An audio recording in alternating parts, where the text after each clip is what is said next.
It's 2019, the 21st century, the century after the 20th. No matter which way you put it, the fact that times change always remains. With society changing so rapidly, it can be hard to remain a functioning member.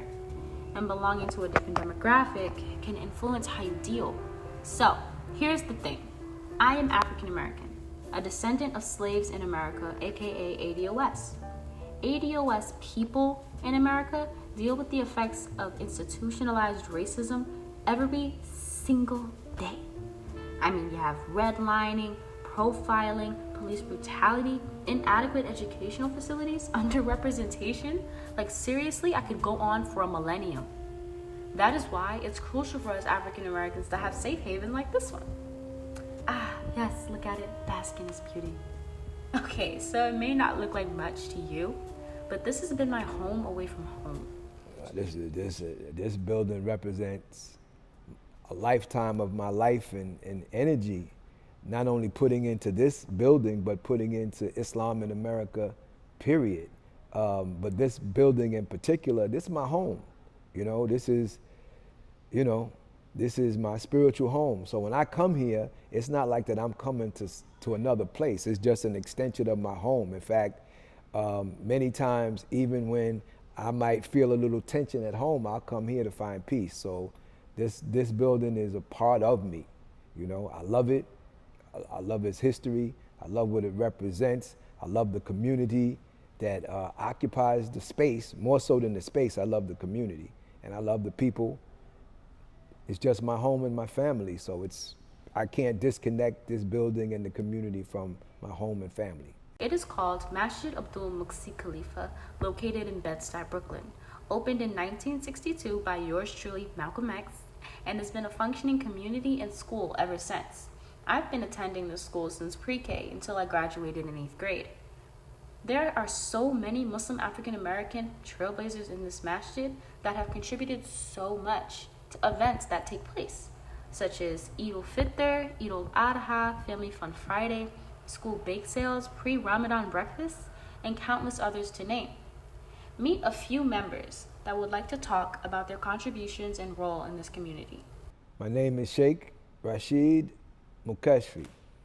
Sekou Ngabazi Abdullah Odinga. My name is Taisha Muhammad. Amin Abdullah. My name Amin means trustworthy, and Abdullah means to serve God.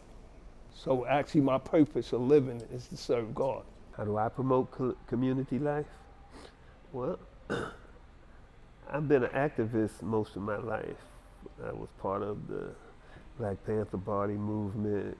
I'm now the head of the Northeast Political Prisoner Coalition, where we work to help free our political prisoners. My presence in this building is I am the ELA teacher, and I also assist the principal with doing different things around the community for the younger generation. I started educating in this community 3 years ago, and I've been here ever since. As an educator, educating young Black minds are crucial to how they impact the world, because we're putting you guys out there after us, and we need to make sure that we're prepared for what's coming in a way that helps the community and themselves.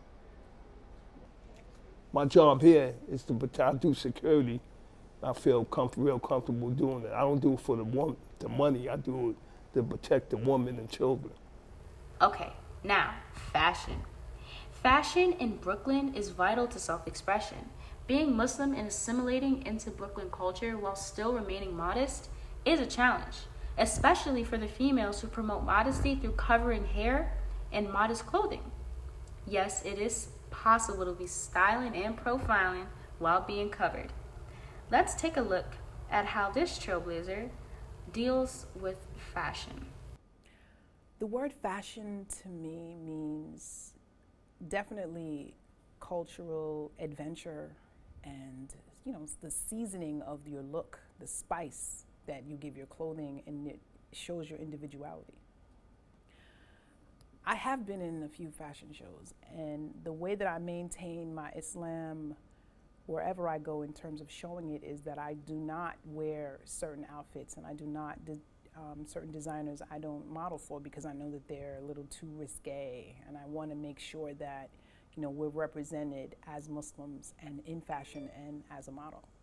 All right, so the moment we've all been waiting for, music. It is a known fact that African American people have influenced many genres of music. Hip hop, R&B, country, rock, spirituals, blues, jazz, and that's just to name a few. Spirituals and blues are some of the genres that developed on plantations where the enslaved would sing while working, calling out to God or wallowing in despair, trying to get through the long, dreadful day ahead of them.